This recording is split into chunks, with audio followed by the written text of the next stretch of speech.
ప్రభు సిలువ వేయబడిన తర్వాత ఆయన 3వ దినమున ఆయన లేపబడి పునరుద్ధానుడైన తర్వాత ఆయన మహిమ శరీరముతో అక్కడ యేసు ప్రభు చాలా మందికి కనిపిస్తున్నారు.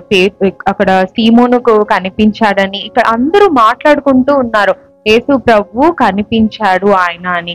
కానీ ఇక్కడ శిష్యులందరూ కలిసి వారు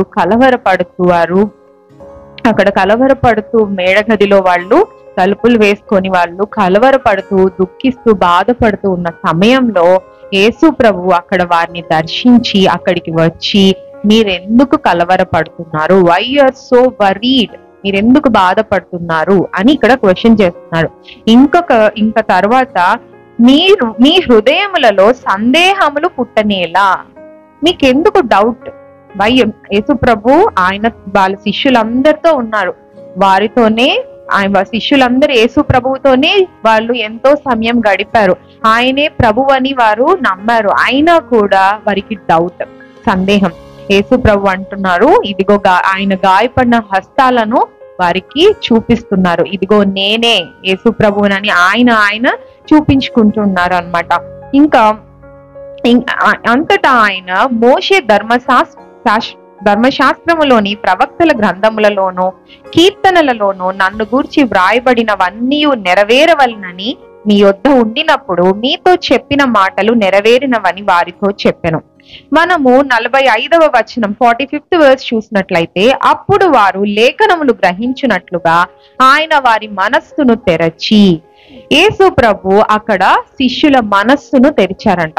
మనం వాక్యం చదువుతూ ఉంటాము, కానీ కూడా కొన్నిసార్లు మన మనస్సులు తెరవబడకపోతే మన వాక్యం మనలో నాటుకోదు, అది విత్తబడదు. మనం ఊరికే పైకి మనము చదువుతూ ఉంటాము. ఎప్పుడైతే మన మనస్సులు తెరవబడతాయో యేసు ప్రభు యొక్క ఆయన పునరుద్ధానపు శక్తి, ఆయన యొక్క పునరుద్ధానపు ఆయన గురించి లేఖనములు ఎలా నెరవేరబడ్డాయో అవన్నీ కూడా శిష్యులకు ఇక్కడ ప్రత్యక్షపరచబడ్డాయి. యేసు ప్రభుని మన మనసులు తెరవబడితే పరిశుద్ధాత్మ దేవుని వలన మాత్రమే ఇది మనకు జరుగుతుంది. మనం కూడా ఆయన లోతైన వాక్యమును, ఆయన పునరుద్ధానపు శక్తిని మనము అర్థం చేసుకోగలము. ఇంకా మనం 49th verse చూసినట్లయితే, ఈ సంగతులకు మీరే సాక్షులు, ఇదిగో నా తండ్రి వాగ్దానము చేసినది మీ మీదికి పంపుచున్నాను, మీరు పైనుండి శక్తి పొందు వరకు పట్టణములో నిలిచి ఉండుడని వారితో చెప్పెను. పైనుండి శక్తి పొందు వరకు వాళ్ళలో ఎంతో కలవరపడుతూ వారు అలా ఉన్నప్పుడు యేసు ప్రభు చెప్తున్నారు, ఇక్కడ మీరు పైనుండి శక్తి పొందు వరకు మీరు ఈ పట్టణంలో మీరు నిలిచి ఉండుడి అని చెప్తున్నారు. వారికి ఫస్ట్ ఆఫ్ ఆల్ యేసు ప్రభు ఆయనని రుజువు నేనే అని చెప్పుకునేటప్పుడు వారు ఆశ్చర్యపడి సంతోషించారంట. కానీ అయినను ఇంకా కూడా వాళ్ళు నమ్మలేదంట. 41st verse లో చూసినట్లయితే, అయితే వారు సంతోషము చేత ఇంకనూ నమ్మక ఆశ్చర్యపడుచుండగా ఇంకా వారికి నమ్మకం లేదు, ఇంకా డౌట్. ఆ డౌట్ ని ఎప్పుడైతే యేసు ప్రభు మనసులు తెరిచారో, ఎప్పుడైతే ఆయన పునరుద్ధానపు శక్తిని వారు అర్థం చేసుకున్నారో వాళ్ళ మనసులు తెరవబడ్డాయి. అప్పుడు ఇక్కడ మనం చూసిన వాక్యం ఏంటి 41st verse లో, అయితే వారు సంతోషము చేత ఇంకను నమ్మక ఆశ్చర్యపడుచుండగా, ఆ నమ్మకుండా ఇంకా వారున్న డౌట్ వారికి క్లియర్ అయిపోయింది. ఆయన యొక్క శక్తిని వారు అర్థం చేసుకున్నారు.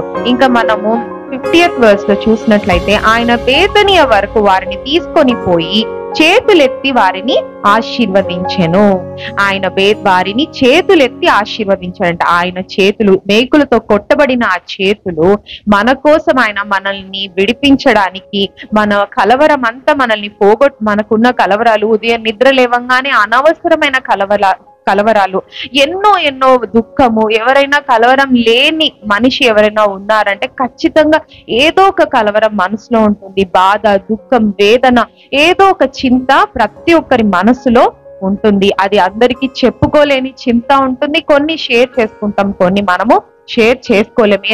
ఎన్నో అనవసరమైనవి, ఇంకా మనకు తెలియకుండా అనవసరమైన కలవరాలు, చింతలు మన హృదయాలలో ఉంటూ ఉంటాయి. ఆయన చేతులెత్తి వారిని ఆశీర్వదించాడంట. ఎప్పుడైతే యేసు ప్రభు మనల్ని ఆశీర్వదిస్తారో మనలో ఉన్న కలవరం పోతుంది, మనలో ఉన్న చింత పోతుంది, దుఃఖం పోతుంది, బాధ, దిగులు, విచారాలు అన్ని పోతాయి. మనం ఎప్పుడైతే ఆయనని నమ్ముకుంటామో మనలో సంతోషం అనేది మనకు వస్తుంది. ఇక్కడ ఆయన మేకులతో కొట్టబడిన ఆ మహిమ చేతులను ఆయన పైకెత్తి వారిని ఆశీర్వదించాడంట. యేసు ప్రభు ఆశీర్వదిస్తే ఆయన చేతులు పైకెత్తితే మనకు అంతకంటే ఇంకేం కావాలి? ఆయన ఆశీర్వాదాలు ఉంటే మనకు చాలు. ఆ తర్వాత మనము 52వ వర్స్ లో మనం చూసినట్లయితే, వారు ఆయనకు నమస్కారము చేసి మహా ఆనందముతో యెరూషలేమునకు తిరిగి వెళ్ళి ఎడతెగక దేవాలయములో ఉండి దేవుని స్తోత్రము చేయుచుండిరి. వారు ఆయనకు నమస్కారం చేసి కంప్లీట్ గా వారు ఆయనని నమ్మారు. ఫస్ట్ ఇక్కడేమో వారు నమ్మలేదు. ఆయన మనసులు తెరచిన తర్వాత వారికి ఉన్న కలవరం మొత్తం పోయింది. ఆయన యొక్క పునరుద్ధానపు శక్తిని అర్థం చేసుకున్నారు.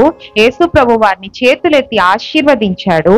ఇంకా ఇక్కడ వారు ఆయనకి సరెండర్ అయిపోయి కంప్లీట్ గా యేసు ప్రభుకు నమస్కారం చేసి వారు మహా ఆనందముతో, మనం ఇక్కడ చూసినట్లయితే ఆ కలవరం అనేది లేదు, భయం అనేది లేదు, డౌట్ అనేది, సందేహం అనేది లేదు, కానీ మహా ఆనందముతో వారు యెరూషలేమునకు తిరిగి వెళ్ళారంట. ఎడతెగక దేవుని స్తోత్రం చేస్తూ వారు ఉన్నారంట. మనము ఇంకా కూడా మనం దేవుణ్ణి స్తుతిస్తూ స్తోత్రిస్తూ ఉంటే మన జీవితాలలో గొప్ప అద్భుత కార్యాలను మనము చూస్తాము. ఇక్కడ తర్వాత అపోస్తలుల కార్యాల్లో వారు దేవుని యొక్క శక్తిని, ఆత్మను పొందుకొని పరిశుద్ధాత్మ శక్తి ద్వారా వారు ఎన్నో గొప్ప కార్యాలను చేయడం మనము అపోస్తలుల గ్రంథంలో మనము చూస్తాము. మనం దేవుని స్తోత్రము చేస్తూ మనం కూడా ఆ దేవుని యొక్క స్తుతి యొక్క గొప్పతనము 10 సంవత్సరాల కష్టాన్ని కూడా పోగొట్టి 10 రోజుల్లో మొత్తం సిచ్యువేషన్ మారిపోయింది.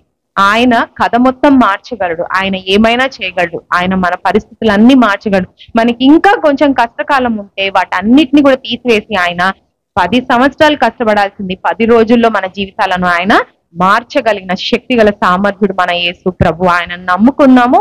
మనము కీర్తనలు 37వ అధ్యాయం 5వ వచనంలో కూడా మీరు ఆయన నమ్మినలా మీరు కార్యం చూస్తారని మనం ఈ నెల మనకు దేవునిచ్చిన వాగ్దానం ప్రకారం దేవుణ్ణి మనం నమ్ముకుందాము. మన జీవితాలలో ప్రతి కార్యం ఆయన అద్భుత రీతిగా మనల్ని నడిపిస్తాడు.